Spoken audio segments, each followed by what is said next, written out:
खुलुमबाय रायजोफोर बे बुब्लियाव नोंथांमोननो आपडेट लानानै फैदों जानानै थांखांनाय आबसुनि 57थि बोसोरसालिया जुथुमा बे जुथुमाया मोजाङै मोजां जोबनानै थांबाय नाथाय बे 57थि बोसोरसालिया जुथुमायाथ' आबसुनि नंखाया इउपिपिएलनिसो दा आं नोंथांमोननो बेखौनो फोरमायनो सानदों दा बेवहाय मा जाबाय थांनाय 13 मार्च खालारनिफ्राय 16 मार्चसिम मैयासिम 57थि बोसोरसालिया जुथुमाया सानब्रैनि हाबाफारिजों मेहेरगोनाङै खुंफुंलांजाबाय नाथाय आं मोनथिनो मोननायाव आंनो बायफननि गेजेरजों फोरमायहरनाय बायदिब्ला बे मिटिंआव रावबो सुबुङानो मानो थाङाखै जाहैदों नों आं रायजो राजा साधारन सुबुंफोरा थाङाखै जाहैदों जायनि फलाव अमित शाह बिथांनो सुबुं गौमा मास गेदारिं दिन्थिनो थाखाय नन बिटिसिनिफ्राय बिथांमोनहा बास हरलायनानै मानसि लांनो गोनां जाबाय दा नन बिटिसिनिफ्राय मानसि लांनायखौ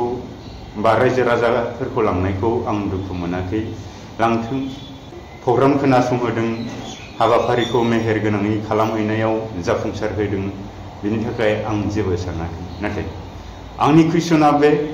जुदि गमामायैनो 57थि बोसोरसालिया जुथुमायाव बिथांमोना रायजो राजाफोरखौ नांगौ होननायमोनब्ला बिथांमोनाबो खोनासंनायनि गोनांथि दं होननायमोनब्ला 13 मार्च खालारनिफ्रायनो बिथांमोनहा 16 मार्च खालारसिम बेवहाय बास फ्रि हरनानै लांनांगौमोन नाथाय मानो 15 मार्च खालारनि हरावसो लांनानै 16 मार्च खालार खालि भारतनि नखर मन्त्रि अमित शाह बिथांनि सिगाङावल' सुबुं गौमा सुबुं थुबुरखौ बा मास गेदारिंखौ मानो दिन्थिनांगौ जाखो आंनि कुइसना बे दा बेवहाय जानो हागौ दुलाराय बर' फरायसा बा आबसुनि प्रग्राम बा बेयाव मानसिफोर थांगौमोनदां नाथाय नामावल' 57थि बोसोरसालिया दुलाराय बर' फरायसा आफादनि बोसोरसालिया जुथुमा होननानै खुंबाय नाथाय सिङाव इउपिपिएलनिसो मानोना बेवहाय जेसेबां डिलिभारि स्पिच होदों जेसेबां बिबुंथि लाखिदों बेवहाय इउपिपिएलनि बाथ्राल' बुंलांदों जाहैदों बेफोरखौ आं बायफननि गेजेरजों मोनथिजोबनो हादों दा बेवहाय गमामायैनो दिनै दुलाराय बर' फरायसाया बर' हारिनि मोनसे सिनस्रि बायदि आफादब्ला मोनसे जातीय आफादब्ला बिथांमोना दिनै माने इउपिपिएल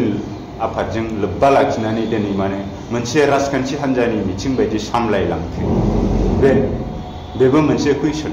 आरो बेवहायनो निन्ना खान्दु बिथाङा अरुणाचल हादाबसानि जाय अरुणाचलनि फरायसा आफादनि सासे बारग' आफादगिरि बिथाङा दा बोसोनगिरि दा बिथाङा बुंलांदों दुलाराय बर' फरायसा एबा आबसु आफादा अकल बर' हारिनि जाथिनि थाखायल' खामानि माव बबेबा पलिटिकेल पार्टिजों इनभल्भ थानानै बिथांमोना बे पलिटिकेल पार्टिनि खामानि दा माव सोरखौबा फोजौनाय सोरखौबा फाहायनाय बेफोरबायदि खामानिखौ दा माव बर' हारिनि मोनसे फरायसा आफाद जानानै बिथांमोना बर' हारिनि थाखाय बर' हारिनि जौगासारनायनि खामानिखौ मावनांगोन होननानै बिथाङा बिथांमोननि मेलावनो डिलिभारि स्पिचनि गेजेरजों बुंथिलांबाय बेवहाय निन्ना खान्दुनि अनगायै गुबुनफोरा बुंनायबा काउन्टार होलायनाय जागौमोन नाथाय बिथां निन्ना खान्दु बिथांनिसिम जों थोजासे गोजोननाय बावदों मानोना दिनै दुलाराय बर' फरायसा आफादखौ बिथाङा बबेबा राजखान्थि दोलोजों लोब्बा लाखियालासिनो बर' हारिनि थाखायल' खामानि माव होननानै बिथाङा बोसोन होलांनो हादों बेखायनो जोङो बिथांनिसिम जोङो सेल्युट खालामो दा बेवहाय बे जानानै थांबाय दिनै अमित शाह बिथाङा दुलाराय बर' फरायसा आफादनि 57थि बोसोरसालिया जुथुमायाव नुजाथिफैनानै बिथाङा जों बर' हारिनि बा बड'लेण्डनि बिटिआरनि बिटिसिनि बा जों जि सानसे उदां बड'लेण्ड सोरजिनांगौ बिनि थाखाय मा बुंलांखो दिनै बिथाङा बड'फा उपेन्द्रनाथ ब्रह्मनि मुङाव दिल्लीयाव गंसे गोलाव लामा बेखौ बड'फा उपेन्द्रनाथ मुङै जोङो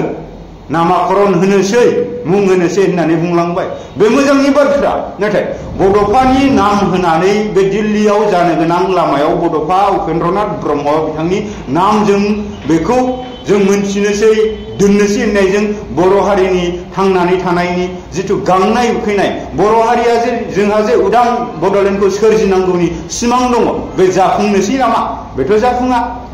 दिनै आं बुंबाय थादों दिनै गहपुर सनितपुर बिश्वनाथ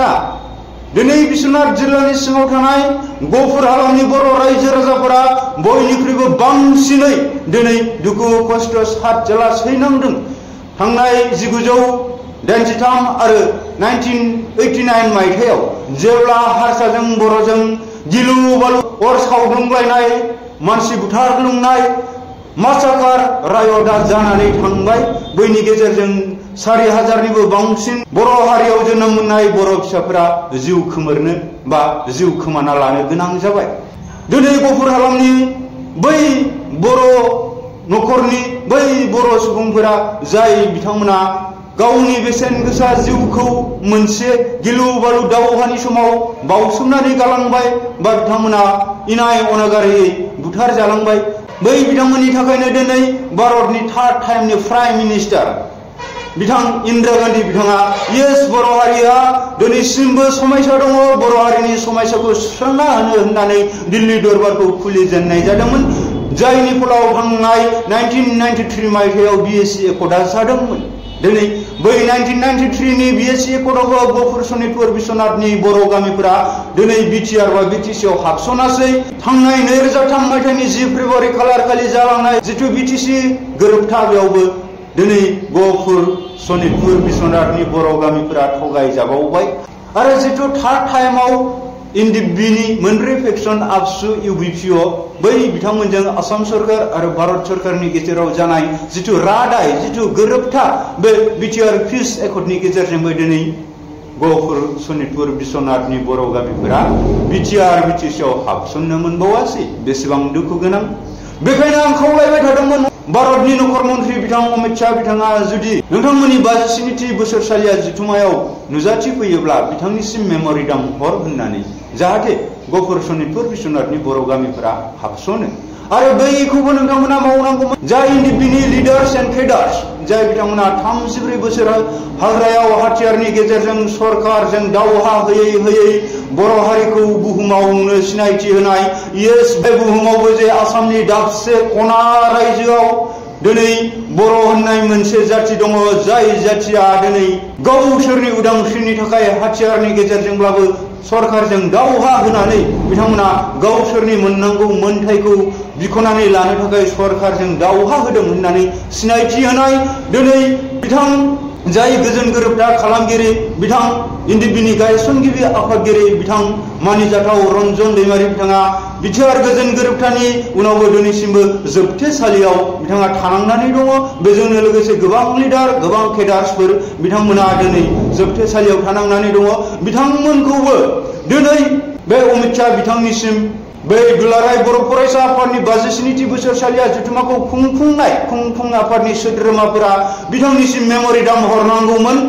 जे थांनाय 2020 मायथाइनि 27 जानुवारि खालारखालि जाय गोजोन गोरोबथा खालामगिरि एनडिएफबिनि गायसनगिरि आफादगिरि सागानगिरि बिथां रन्जन दैमारिजों लोगोसे जेसेबांनाखि एनडिएफबिनि लिडार्स एन्ड केडार्स बिथांमोनखौ जोबथेसालिनिफ्राय उदां खालामना होनांगोन आरो जिनाखि बारग' एनडिएफबि बिथांमोना दिनैसिमबो माखासे केस फाइल जानानै दङ बै केस फाइलफोरखौ उइथड्र खालामनानै होनांगोन होननानै भारतनि नखर मन्त्रि अमित शाह बिथांनिसिम बिथांमोना आर'जलाइ मेम'रेन्डाम गथायनांगौमोन गोसोखांलाइ गथायनांगौमोन नाथाय मावनो हायासै। बरन्स बुंलांबावबायसो अमित शाह बिथाङा जों बारग' एनडिएफबि आफादनि माखासे केडार्सफोरखौ 400निबो बांसिन साकरि होबाय होननानै बुंबाय। बहा होबाय साकरि बहा मोनखो मोनोबा मोननो हागौ उननि समाव सासे सानै खोनानो मोनदों बिथांमोना खारनायाव सासे सानै पास जादों होननानै नाथाय दिनैसिमबोथ' साकरि मोनाखै। अब्ला दिनै जोंखौ बर' हारिखौ बेसेबांबा थगायनानै दोनदों जोंनि मानसियानो। दिनै अमित शाह बिथांमोना दिनै मावा नङा मावदों नरेन्द्र मदि बिथांमोना मावा नङा मावदों नाथाय जोंनि मानसियासो जोंखौ थगायदों। दा बेखायनो दा बिथांमोना मावाखैब्लाबो मावदोंब्लाबो जोंथ' मोनथिला नाथाय जोंनि मानसिफ्रा बिथांमोननो खबर होदों ओरै थोरै साकरि मोनबाय ओरै थोरै मावफुंजाबाय होननानै बुंदों। मानो बुंदों माने फैबाय थानाय BTC बिसायख'थिजों लोगोसे फैबाय थानाय 2026 मायथाइनि आसाम एसेम्बलि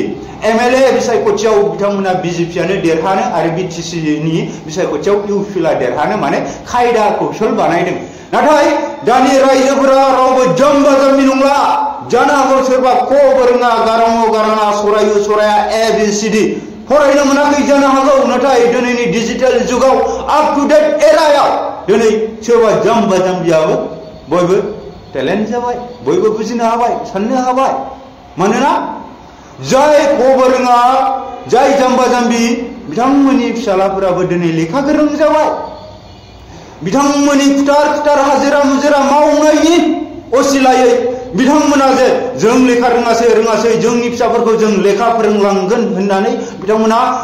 गावनि बिखानि थैखौ दै खालामनानै सान्दुं मोनथिया अखा मोनथिया खुथार हाजिरा मावनानै दिनै लेखा फोरोंनायनि गेजेरजों बै जाम्बा जाम्बि साधारन सुबुंफोरनि फिसाफोराबो लेखा रोंबाय बेखायनो बिथांमोना बे फिसा फिसौनि गियानजोंनो दिनै बिथांमोनाबो एसेबाबो गोरों जाबाय बेखायनो दिनैनि समाव साधारन सुबुंखौबो नोंथांमोना सोरखौबा जाम्बा जाम्बि होननानै साननो नाङा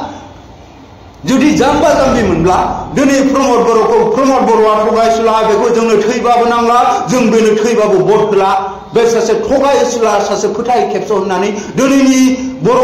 बिमाफोरा मानो गाबै बुंबाय थादों बेनो फोरमान जे दिनै प्रमदखौ रावबो फोथायला गोदोनि समाव प्रमदखौ माबा मोनसे बुङोब्ला हान्थुजों मानि मोदै गयोमोन गाबोमोन दुखु जायोमोन आयै बर'नि सासेल' बिर जोहोलाव बायदि सना फिसा प्रमद बर'खौ मानो बेबायदि बुङो होननानै सोरबा प्रमद बर'नि हेंथायै माबा मोनसे सोदोब दिहुनोब्ला जोंनि बर' बिमाफोरा दुखु मोनोमोन गोरबो बिखाजों मेगनजों मोदै गयोमोन अब्ला दिनै बेबायदि मानसिया बर' बिमानि मेगनाव मोदै लाबोदों दुखु खालामहोदों बर' बिमानि जिथु सिमां सुजुनाय बे सिमां सुजुनायखौ बायफ्लेहोदों अब्ला दिनै प्रमद बर'खौ फोथायनांगौनि बाथ्रा गैया दिनै अमित शाह बिथाङा बुंदों बिटिआर गोजोन गोरोबथानि 89% जौखोन्दो बेखौ मावफुंसारबाय बहा 89 जौखोन्दो मावफुंसारखोबाय मा जाखो बबे MOS बबे क्ल'ज बबे दफाफोरा मावफुंजाखो जोंनो बोदलानानै खोन्था अब्ला बेखायनो बुंदों दा बिथांमोना मा बुंदों मा बुङाखै सोर बुंनो थिनदों सोर बुंनो थिनाखै जों मिथिया नाथाय जों बर' हारि हिसाबै बर' हारिया दिनैसिमबो जोंनि गांनाय उखैनाय जिथु आलादा उदां बड'लेण्ड सोरजिनि दाबिखौ जों दिनैसिमबो गोदोनिफ्रायनो दाबिबोनानै मोनफुङाखैब्ला जोङो बे उदां बड'लेण्डखौ लांनो थाखाय जों बयबो खौसे जानांगोन नाथाय जोंनि लिडारफोरानो दिनै जोंखौ थगायनानै गावनि सार्थनि थाखाय गावनि गाज्रिखौ बासायनो गाव रां रुफा खामायनो थाखायल' खामानि मावोब्ला बेखौ सोर सहायनो हानो सोर सापर्ट होनो बेबायदि बाथ्रा दिनै बिथाङा प्रमद बर' बायदिया जौ गोरानखौ GI टेग खालामदों GI टेग माने जिअग्राफिकेल इन्डिकेसन जिअग्राफि होननाय लोगो लोगो बे मोनसे ओनसोल बे माने जायगानि लकेसन नाथाय दिनै जौ गोरानखौ बर' हारियानो सावजेननाय बर' हारियानो संनानै जौ बानायनानै बिदिनो जौ मावनानै बिथांमोना बानायजेनना लोंजेननायखाय बेखौ बर' हारिनि थाखाय बे बर' हारिनि GI टेग बानायदों बे बर' हारिनिफ्रायनो जोनोम मोननाय बा बर' हारिनि सुबुंफोरानो बेखौ प्रडाक्ट खालामजेनदोंमोन होननानै दिनै बेखौ जौ गोराना जों बर' हारिनि होननानै सिनायथि होनो नागिरदों दा बेखौनो जोंनि फेसबुकनि मास्टार बिथां UG ब्रह्मआ मा होननानै बुंदों दिनै जौ गोराना GI टेग मोनबाय नाथाय बेखौ जोङो बाहायनायनिफ्राय दा बाहायथों होननानै होबथानो गोबां बोसोर संग्राम खालामबोबाय माने होबथाबोदोंमोन बिथांमोना माबायदि होबथाबोदोंमोन दा माखासे आइमोना बुंबा दुखु मोनगोन आं बुंला नाथाय जौ फानग्राफोरनि जौखौ गिलान बुख्रुबनानै होबोदोंमोन दा बिनिफ्राय बे आबसुनि गेजेरजोंनो जौखौ बुख्रुबहोबोनानै उनावहाय दा प्रमद बर'आ बेखौनो GI टेग खालामफिनबाय बे बर' हारिनिफ्राय फैनाय होननानै बुंनायखाय बिथां फेसबुकनि मास्टार UG ब्रह्मआ मा जालायबाय दिनै नोंथांमोना GI टेग मोननानै दिनै जौ गोराना GI टेग मोननानै बेखौनो नोंथांमोना हारिमुवारि दोरोङारियाव बाख्लायहोनो नाजायोब्ला जोंनि संग्राम खालामनाय जों होबथाबोनाया बेकाराव थांनोसै होनबाय माने प्रमदजों UGजों एसे दुखु मोनलायनाय बायदि खोथा जाबाय आरोना UGनिबा दिनै जौआ बर' हारिनि गोदो गोदायनिफ्रायनो बे मोनसे हारिमु बायदि परम्परा सोलिबोदोंबा हाबा हुखा मोदाय दावदाय सिबिनायाव सोलिबोदोंब्ला दिनै बेखौ माने दा बाहायफिनदों होननानै UG ब्रह्मआ बुंलायबायब्रा दा गावसोरनि गेजेरावबो क्लेसिं होमबा जोंथ' लोंग्रा मानसि बाय जोंथ' लोंबायानो थागोन थाबायानो थानांगौ आंथ' प्रमद बर'खौ सिलुटसो खालामो जौ गोरानखौ GI खालामनो हानायनि सिलुटलै सार सिलुट प्रमद बर' खुलुमबाय नों जौ गोरानखौ GI खालामदों माने जोंनो नांगौ बे जोंनि कमप्लिमेन्ट्स दा बिनि थाखाय आं नोंखौ थेंक इउ होगोन नाथाय UGA बेखौनो माने बाहायजानो बादों आरोना माने हाबा हुखायाव बाहायफिनसिगोन बिदिनो फुजा होनाय बायदि बायदि माखासे फोरबोफोराव बाहायफिनसिगोन दा बाहायथों होननानै UGA बे फेसबुकनि मास्टार नालाय फेसबुकाव पस्ट होलायबायब्रा बेबायदि दा बाथ्राया थांबाय बिनिफ्राय दिनै जिथु आबसुनि बोसोरसालिया जथुमा बेयावथ' आबसुनि मिथिं नंखाया नालाय इउपिएलनिसो नालाय दाना मानसिथ' मोनला दाना जोंनि दारि गोलाव फंबायफोरखौ बिदाफोरखौ आइमावमोनखौ आदै मादैमोनखौ मा खालामबाय बासाव बा सिङाव 50 थाखा होनानै लाबोलायबायब्रा फ्रिनो मानसिया गैलाबा अमित शाहनो मानसि सुबुं गौमा देखायथारनांगौबा इउपिएलखौ रावबोआनो मोजां मोनलाबा सोर फाग्लाया थांबावनो दिनै आबसुनि होनबाथ' बयबो थांगौमोन लैहोर मानो BPFनि थांगौमोन BJPनि थांगौमोन कंग्रेसनि थांगौमन दा बे एबसुनि प्रग्राम नामावल'सो नालाय सिङाव इउपिएलनिसो जादों नालाय दाना मानसि गैयैनि दाना जोंना दारि गोलाव फंबायमोनखौ फैसा होयै लाबोबाय बेबो 50 थाखाल'नो 50 थाखानि मा मोनोलै दानि दिनाव गय खान्दिसेबो मोना बेनिफ्राय जोंनिफ्राय 15 मार्च खालार खालि मोनाबिलियाव गारि थिनहरबाय लांबाय आरो गामिनिफ्राय सानै लांनो गोसो 12-13आवनो लांफैनो हायामोन मा बेयाव अमित शाह बिथांनो देखायनो थाखायल' 15 मार्च खालारनि मोनाबिलियावसो थिनहरबाय लेस्राफोर हरजों हर थांबाय अमित शाह बिथाङा 1 रिंगायाव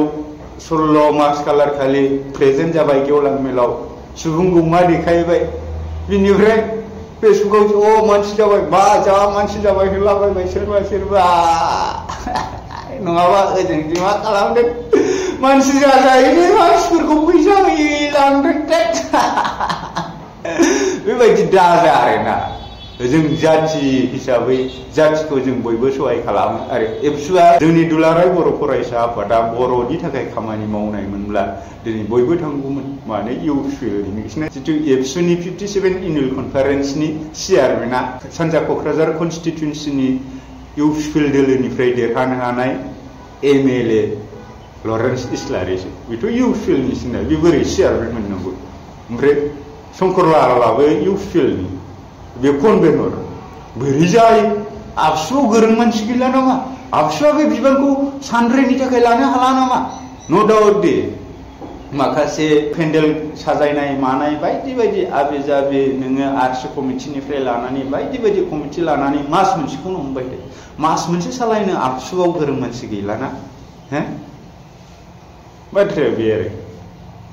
दा डिफेन्साराव मानो सोलायदों मानो सोलायाखै सिटफोर मोनाखै खोमा बेखायनो एंगारथ'वाखै इउपिएल हिसाबैथ' जिर'खालै जिर'खा इउपिएल हिसाबै जिर' एफा मोजां बा प्रमद बर'खौ सोरबा माबा मोनसे बुंबानो बर' बिमाफोरा खम गाबोमोन जोंनिथ' दंना सोमावसारनायाव आबसुनि सोमावसारनाय मोनफ्रोमबो सोमावसारनायाव जों 2017निफ्राय दङ सिगांनि समावआ आं गैया क'क्राझाराव आं थाहैजेननायनिफ्राय आं खनसे गाराखै बिटिआरसिम अब्लाबोथ' बोसोरथाम कन्टिनिउवासलि बिथांमोननि मुभमेन्टआवथ' आं दंमोन ना जा गाबोलै प्रमद बर' माबा बुंबाय जोंहाबो गाबनो ओंखारबालाय फैसा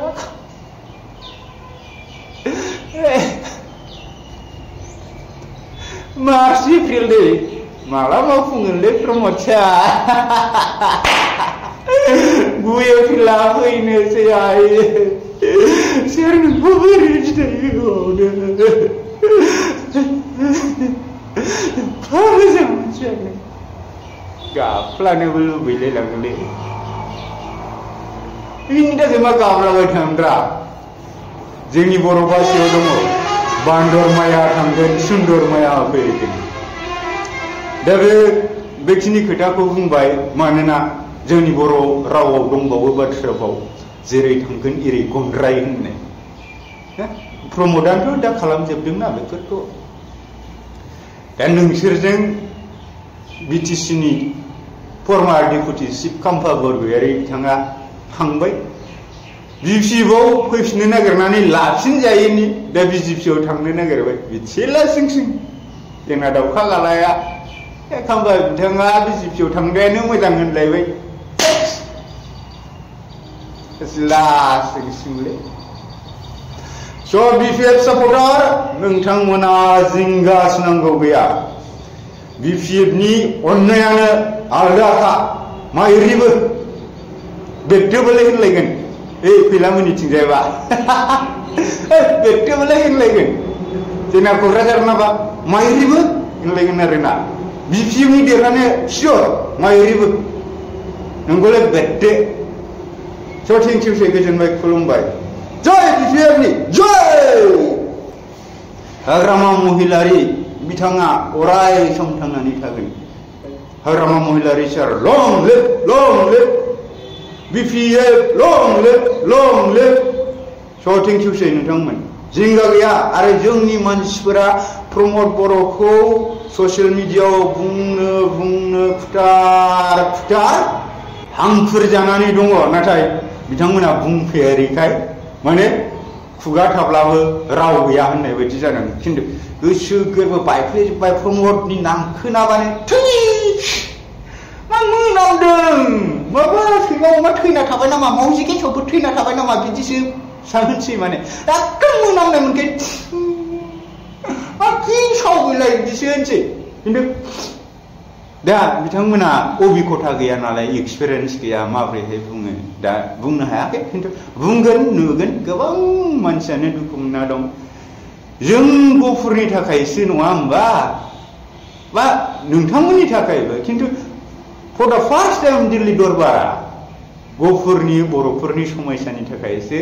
गेवजेनदोंमोन बिनि थाखायसो ट्राइ पार्टि टक सावरायनाय नोंथांमोना सुबिदा मोनदोंमोन नाथाय जोंखौ गालांबाय थायो जोंहा बेखायनो दिनै मा जाबाय अन्थाइ बायदि जाबाय गोसो दंब्लाबो मा खालामनो